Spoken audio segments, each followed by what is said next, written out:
Yeah, me and Isaac last week we attended a WWE event here in Vancouver, BC, called Saturday Night's Main Event. And yeah, I guess you want to talk about that. Was it Saturday night's main event? I thought it was just Saturday night main event. Oh, Saturday Night Main Event. Yeah. I didn't know if it was plural or not. Well, that wouldn't be plural. It'd be possessive. Oh, there you go. Not the one with English knowledge. Oh, but go ahead.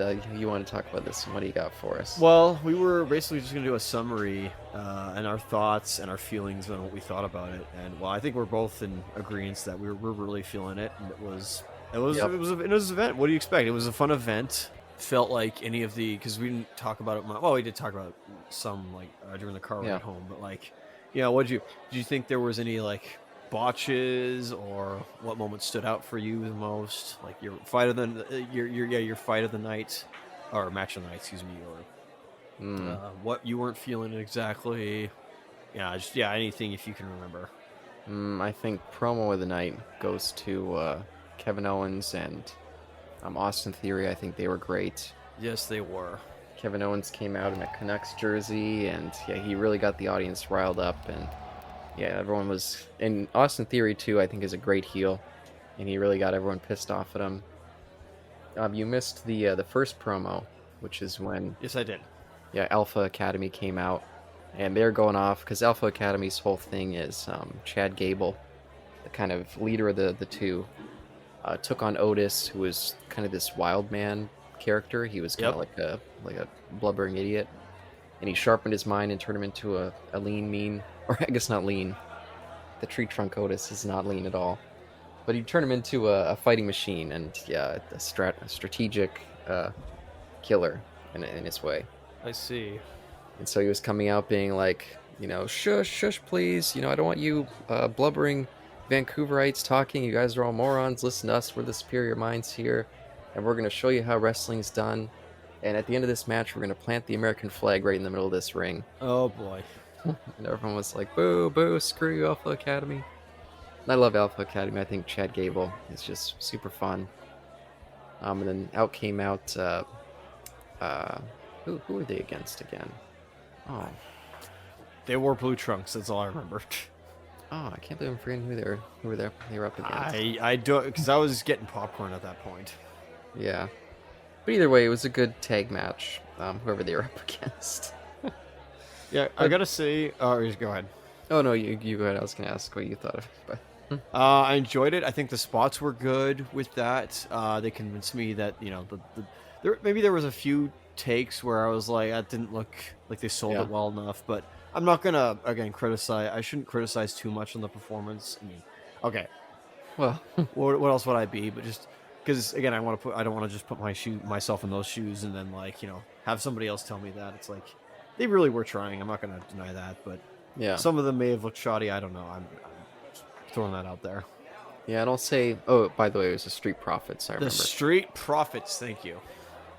Yeah, and I will say, as someone who watches WWE programming quite often, in terms of the promos and in terms of their in-ring action, there was a much more loose quality at this house show, and that's not necessarily negative.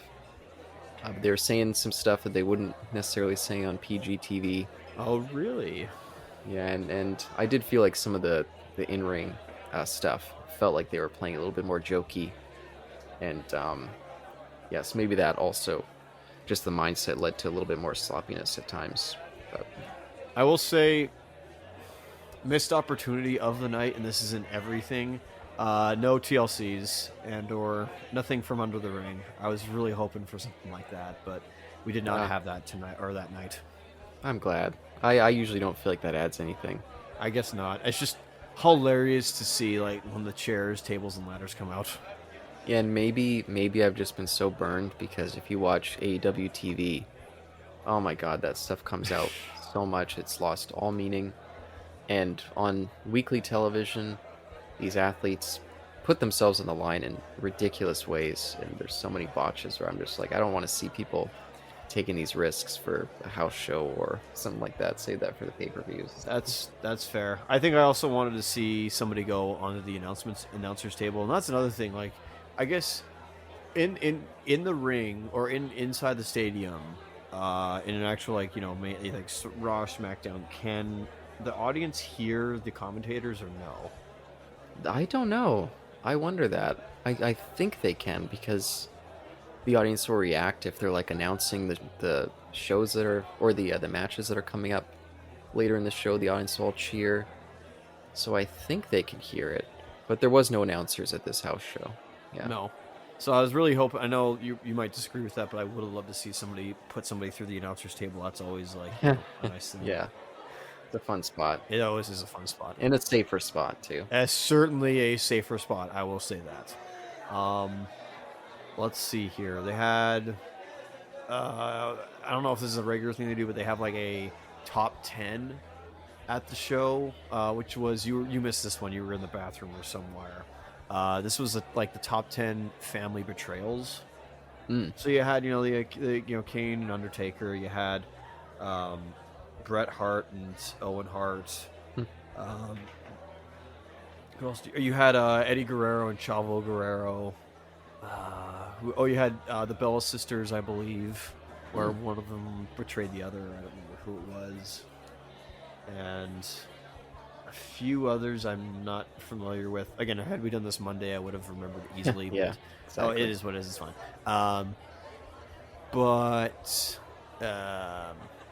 Yeah, the big one, not the big one, but the one that was poignant was there was the Roman Reigns against the Usos. I remember that. Like, he betrayed them. But then the other one, the other prominent one was Rey Mysterio's kid against Rey Mysterio, which then led to my favorite match of the night, which was Rey Mysterio against who was it again? Yeah, Finn Balor, the leader of the Judgment Day. There you go, the Judgment Day. And Damian Priest was there, his little right-hand man with the Judgment Day, and that was a really fun match. Yeah, absolutely. Yeah, no, I have loved Rey Mysterio since I first saw him as a kid. I think that's pretty much every kid. I have high respect for him. While he has like slowed down all these years later, that does not take away from anything that he does. He is still like, he'll always remain like a face to me, and that's totally fun. How is it that he can remain a face? I mean, he's probably had his fair share of heel turns, don't get me wrong, but like, how can he remain a face and people still love him for it rather than Cena? That's my question. I feel like people turn around on Cena now. I think people are happy to see him most of the time when he comes out. It's because there's less of him, that's why. Yeah, and Ray, I think there's just something about him that's just super humble, down to earth. Yeah, and again, he's kind of I feel like kids and shorter people can relate to him because he's this short guy taking on the giants. That's what I was thinking. Yeah, like his smaller stature like certainly like sells well for those downtrodden, basically. Yeah, and I've always been a big fan of Finn Balor. I haven't loved a lot of his work with the Judgment Day, but I don't necessarily blame him for that. I just feel like, honestly, I feel like overall the Judgment Day has been kind of a silly heel group. I see. And so I was kind of disappointed to see him get put as the lead in that. But they weren't doing anything with him anyway, so it's kind of like at least he's getting TV time now. Yeah, there you go. No, the match that Ray was in with the Judgment Day was great. Of course, I kind of knew that there was going to be a betrayal because his son wasn't alongside them yet. They threw out. Who did they throw out? They threw out what's his face? Damian Priest. Damian Priest. Thank you. I don't remember which one it was. They threw out Damian Priest, and then his son just shows up out of nowhere and like causes interference, and then the other guy gets the pin on him. So he didn't fully pin Ray, but so he stays face, but the heels win. Yeah. And I was disappointed, but I also understood that happening. I was like, it makes sense. And then and then there's Ray at the end of the match, like after the heels have gone. He's there shaking hands with the audience members, and like that's why we love this man. That's why I love this man so much. Yeah, and they even waited long enough that they could play his music again as he was doing all that. Oh my goodness, like he won. Yeah, because he still won the crowd. That's the thing. That's why we love Ray. The ladies matches. Let's talk about those. Oh yeah, I think the first one we got was Damage Control, which is Bailey's stable. It's Bailey, Dakota Kai, and Io Sky, and then it was against Asuka and Alexa Bliss. I don't know what their tag team name is. I thought it was the singles match first before it was the doubles. Yeah, I don't remember what the first. I thought that they came first, but maybe there was a women's match before that. No, there was a singles match before the doubles. I know that. Do you know who?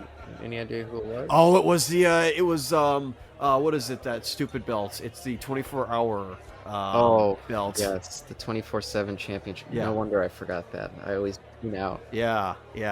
whenever it's Dana Brooke and poor Nikki ASH. Yeah, that's right. Because at the end of it, she wins. Then the ref pins her, and then the other ref pins her, and then and I think it was Nikki who comes back and then takes the belt back.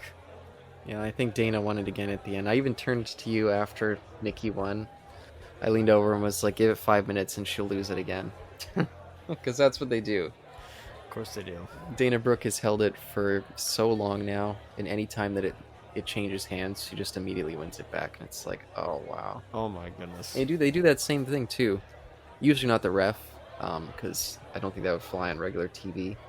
But usually someone will fling out of nowhere and quickly pin whoever won, and then Dana Brooke will come in and kick them or something and win it back again. It had to be the refs because there was literally no other cast members to come in there. Yeah. And do you expect Kevin Owens to job to one of the people with that 24/7 belts? There's no way that would happen.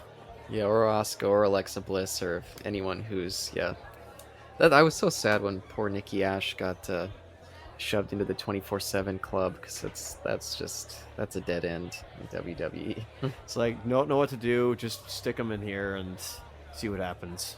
We'll just keep them in there until we come up with a better idea for them. Yeah, and it was too bad. Nikki was having a really big push. She was Raw Women's Champion for a bit. Oh! Yeah, then she had a big man. heel turn, and she changed her costume. And then next thing you know, she's hanging out with them. It's just oh wow. That's a shame. I hope she gets better writing at some point. Hopefully. Yeah, she might just have to ditch the superhero gimmick to get it. Oh, she's certainly going to have to. And but then we had the women's doubles match, excuse me. Yeah, which I was excited about because I'm a giant Asuka fan. She was gone for a good long time with an injury. And when she came back, I was just, so excited for her. So. Yeah, I think that women's match was really good, better than the singles match. Not just because of the humor in the singles match, but just I think the spots were really good. I forget, did the Damage Control third person have interference or no? I don't remember if she did. It was mainly just, she did once, but I don't think she actually got anyone. She was just distracting the ref. That's right. Yeah, but she was holding up the belts anytime that they were in trouble. This is what you're fighting for. Oh yeah.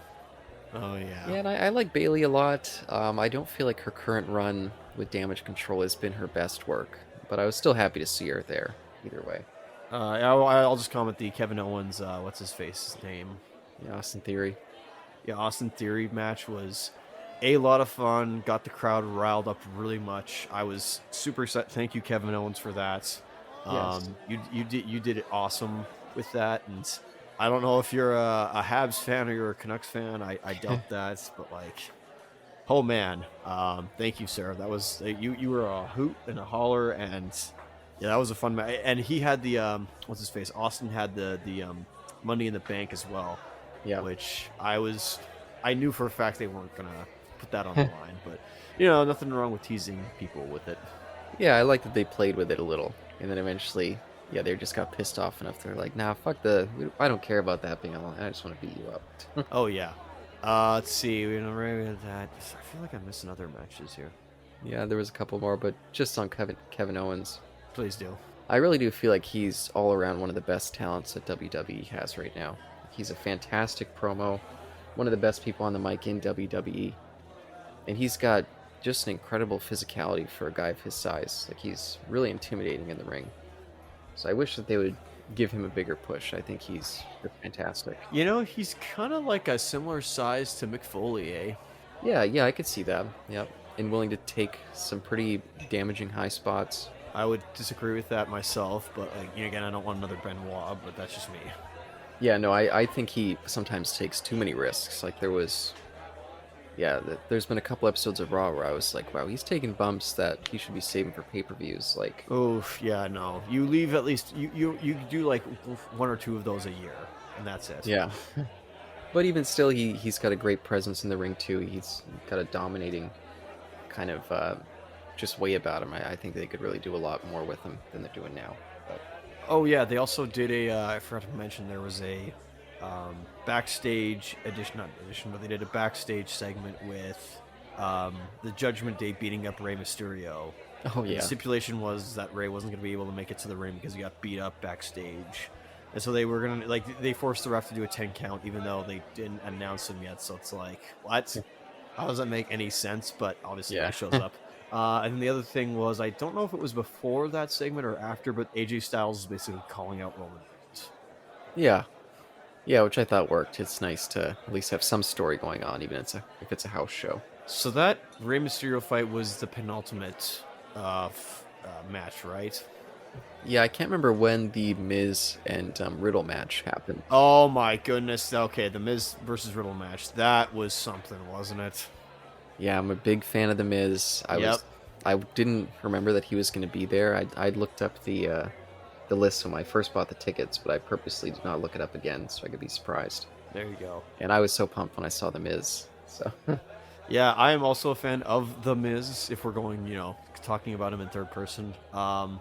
Riddle, I'm not so much, I'm not saying I'm a hater or a fan. I'm just like, I only just heard about him like that night, and you explained it to me before all the event starts.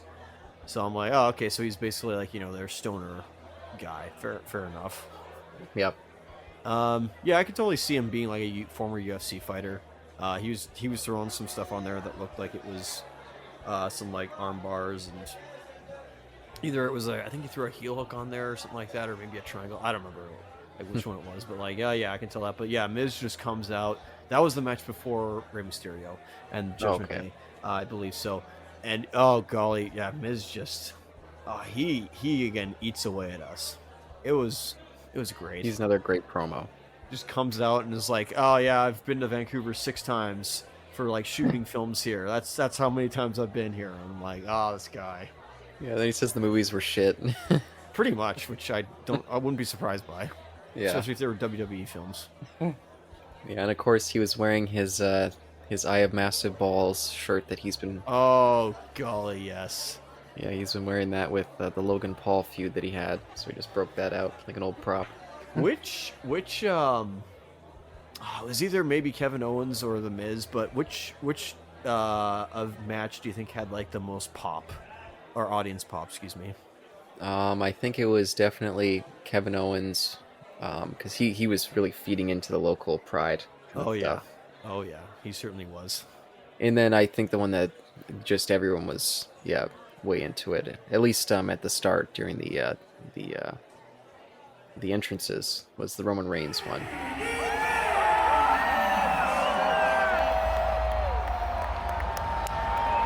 The following contest scheduled for one fall is for the undisputed WWE Universal Championship. When Roman Reigns came out, I feel like the place exploded. Yes, I will not deny that. So, but yeah, I gotta also say, like, and this ties in with both the last match of the night, unless you have anything else to say with like Riddle and Miz. No, they put on a good match. Yeah. Oh yeah, they did. I don't think there was like, other than maybe the 24-hour belt match, 24/7 belts. I think like that might be the lowest match, but pretty much like every single match was good, like somewhat great. Yeah. Of course. And again, I'm a big fan of Nikki Cross, or Nikki Ash, so I was really happy to see her. But yeah, it was not a very good match.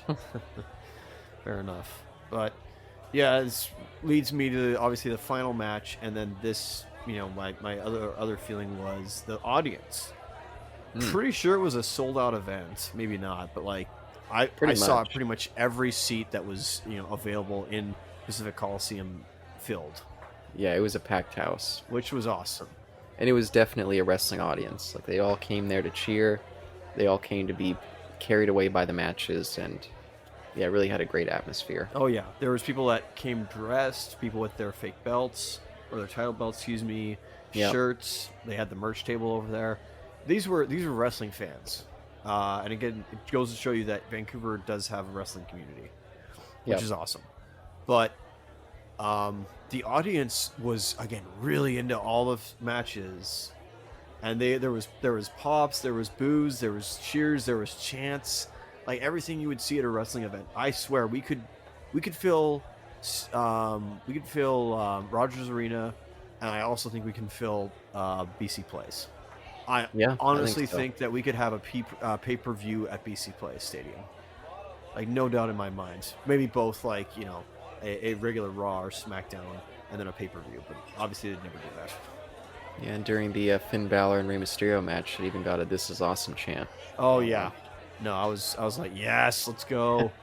Yeah, it was great. And then we come to the final match.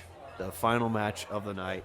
Roman Reigns, what's his belts? The Universal Champion, and what's his other title?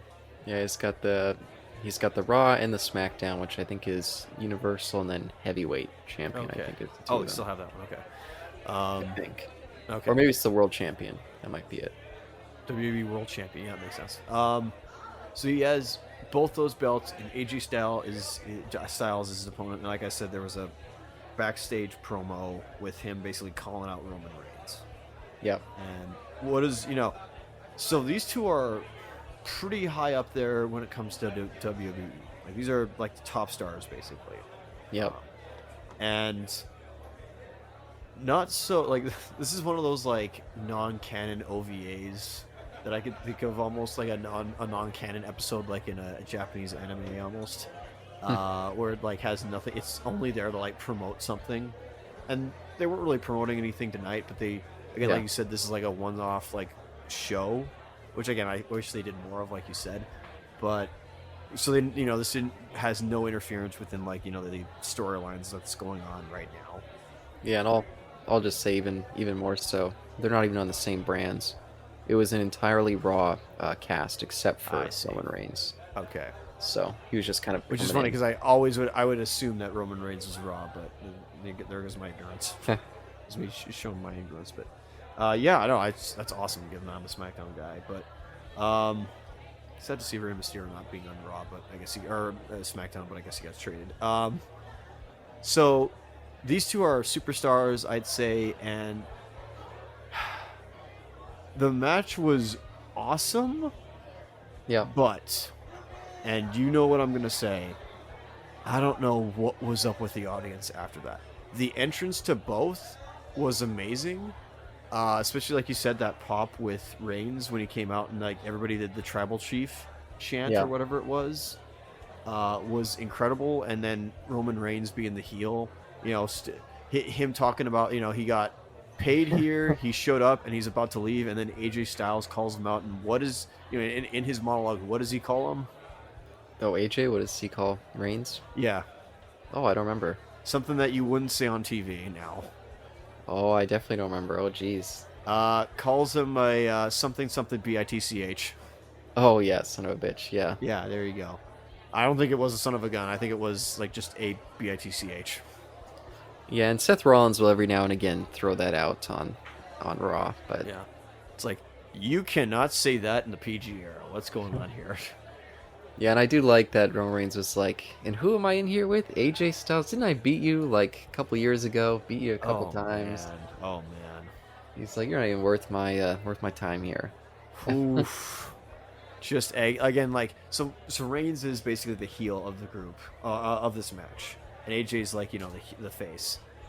But so everything was set up for this to be insane, and it's not even that, like, the spots were great. I think I may have seen like a not botch, but like I think I saw like some like holding back on punches or something like that. Mm-hmm. But like, man, the audience just disappointed me in this match. Mm. Like, there was no reaction from them almost. I was shocked and surprised. Maybe I'm forgetting this and I'm like remembering this incorrectly, but dude, do you not remember the audience? Like, they just fell asleep, or at least they didn't like engage as much as I thought they would.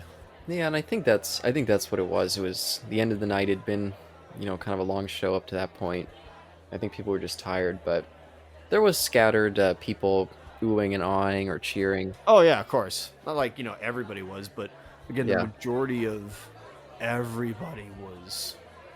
I felt they weren't as engaged as they were with all the previous ones. I'm like, even like in the 24/7 belt match, yeah, like they were engaged in that, and they were like going ooh ah and all that stuff.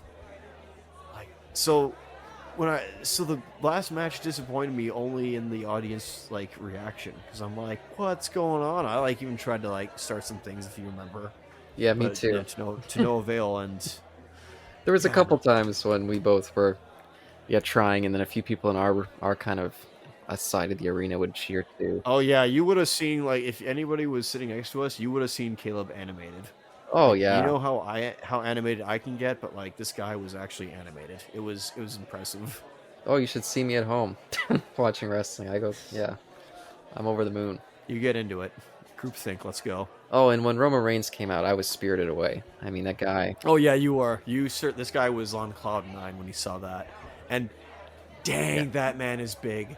I think he's bigger than his cousin. Like holy crap, the hair helps especially, but like, yeah, he's dang. huge. He is like, what did they say? AJ's like 205 or something. He's like 270 or whatever. I'm like, or maybe 250. Like, AJ does not stand a chance. That man is like pure muscle. 18 pounds, the phenomenal AJ Styles!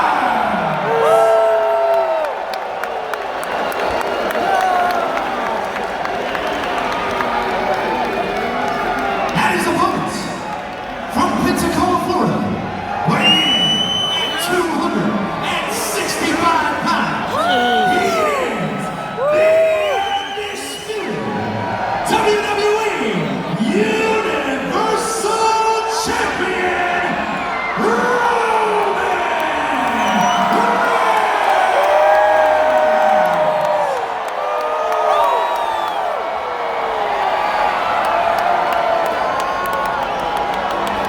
Yeah, and he's got it down. He's got incredible charisma on the mic, and just presence to spare in the ring. Even though he mainly does like just big power moves kind of stuff, he still just somehow he just captures me when he's in the ring. So Did he do? I think he did the Superman punch, right? yeah, they did a good job building it up. Like he recharged it and tried to get it a couple times, but AJ kept slipping out of it. And then it was right around near the end of the match when he finally got it in. Yeah, that's right. There was a few times where AJ like denied him some tap outs, and I was like, "Oh yeah, nice, let's go." And I forget what AJ's move is, or one of his finishers or signatures is. Yeah, I can't remember if the Styles Clash is the. Oh yeah, Styles Clash I think is the signature, and the Phenomenal Forearm is his finisher. Either way, like still a great match, but I was taken out of it because the audience was basically just.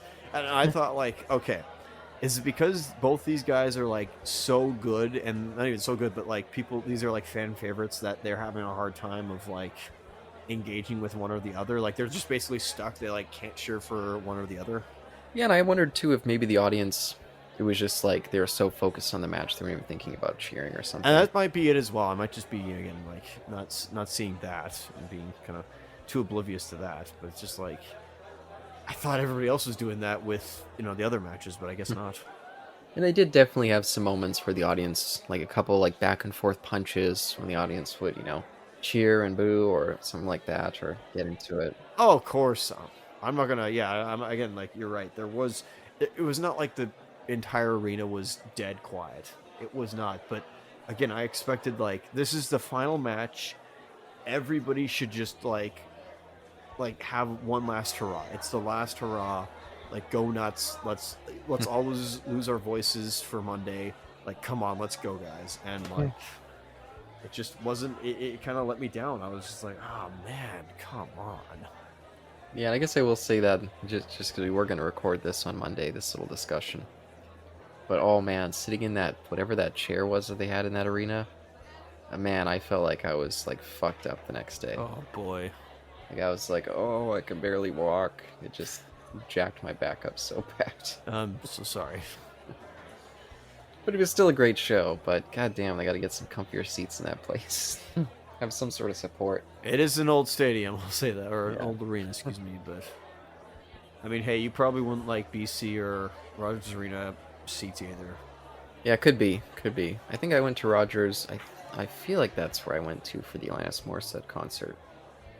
I feel like they're more tolerable, but Oh wow. I'll also say we had just fantastic seats as well. Oh, we did. We absolutely did.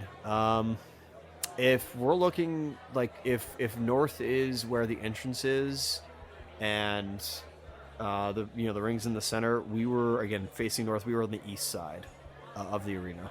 Yeah, and we were in the third bowl, they called it. Yep. But it was a fairly small arena, so it was like, even though we were a little bit higher up, I could still see their faces quite clearly. And Oh yeah, no. We were right near where the concession was and the bathroom was, so that was Yeah. kind of nice. And I think a slight disappointment, but again, I understand why they couldn't do it. I was kind of hoping for pyrotechnics. yeah, I would have loved that. Yeah, but I get why they didn't do it. Oh yeah, no, I respect why they didn't do it. It's one of those like wish fulfillments of like, I wish they had that. That would have been cool. Yeah, I will say I think the one negative about the event, and I'm glad that we were sitting where we were sitting, because there was seats much further back, much higher up, that I really feel like they should have had a TV screen kind of filming so that people could get a closer look at the action. Oh yeah, okay, I see. Because yeah, there's people like way high up. I'm sure it was just like smudges of faces, and like that's not as fun. Yeah, they didn't even use the jumbotron for anything like that. No. They only used a camera once the match was over. I Yeah. think they also when the wrestlers entered the ring. Yeah. Just again to show their face and all that stuff. But there was no cameras to be seen. Again, it was a much smaller ring. Again, that was the point. It's a much smaller event. And also, I guess you saw a bunch of like the security guys down there like moving people back and saying like, "Hey, you can't just come like too close to the match or too close to their gate." Excuse me, which made sense, I guess. But you can also say like, "Oh, the securities are dickheads." It's like it's kind of their show. They can. I'm not gonna say they operate how they want to, but you know what I mean. Oh, but just because our time's getting a little tight, any final summation of the event? Would you go again? I would give it a high recommendation if it's in your town, local stadium, city, village, whatever you want to call it. I would highly recommend going to, or not even just WWE, but like I highly recommend just going to see a wrestling event. Absolutely. Professional catch wrestling event, excuse me, and I guess also go watch high school and college wrestling events.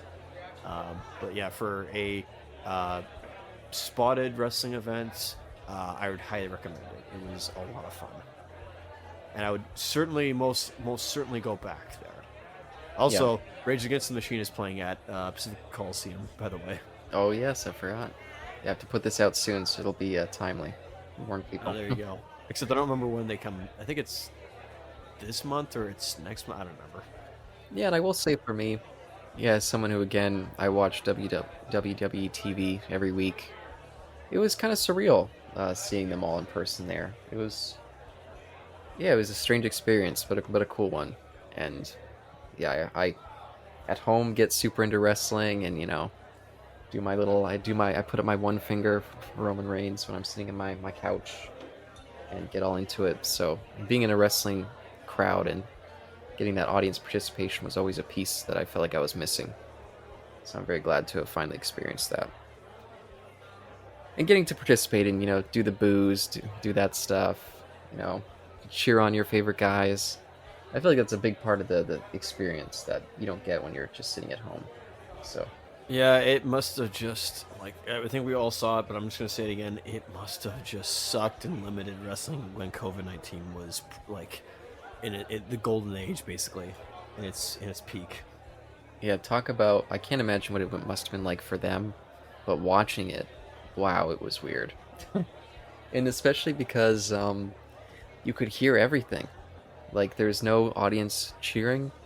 So, when they tell each other spots, it's pretty blatant. And you could even hear it at the event that we were at a little bit.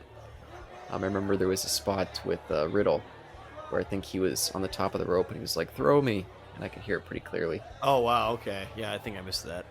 But yeah, back during the TV's era, all that stuff, it was just like right out there, and it was weird. Oh, you remember when they had all those screens? This was like towards the end of, peak COVID-19 or whatever it was. When they had all the screens and like everybody watched from their webcams at home and react. Yeah, that's what I'm talking about. Yeah, that time. That's even more embarrassing. Yeah, it was a weird time. Weird time for the. It's funny how that suffered, like WWE suffered, and I guess just also professional wrestling itself suffered, but UFC actually was better because now you don't have a bunch of like, not that UFC doesn't have fan interaction, that's great, but I mean like, because the audience does cheer when like somebody gets knocked out or whatever, but like, which it's, you can say it's brutal and it's like, wow, why are they doing that? But when you look at it, it made all you could hear was like the yelling from like the trainers, which you can sometimes hear if you're not like if you listen carefully enough, when the audience isn't that loud. But yeah, when it's just like a room filled with like, I don't know, 50 people at most, if not less, yeah, you're gonna really like see like not better UFC, but different fighting basically, when the audience isn't there to like cheer and like rile them up. It's kind of interesting that way, but whatever. That's neither here nor there. Oh, but yeah, I guess we'll round out this episode. Thanks for coming down to the bar and listening to this conversation. We had a lot of fun talking about all this stuff. We're gonna play Fantastic Voyage. We'll play Fantastic Voyage out. Oh, there you go. Yeah, as we shoo everyone out with brooms and mops, wet mops. Yeah. Which if not, we're just gonna drop the gloves and aprons that we wear and make this. I'll activate the wrestling ring button lever that I have in the back and bring out the wrestling mat and or ring and start throwing you all.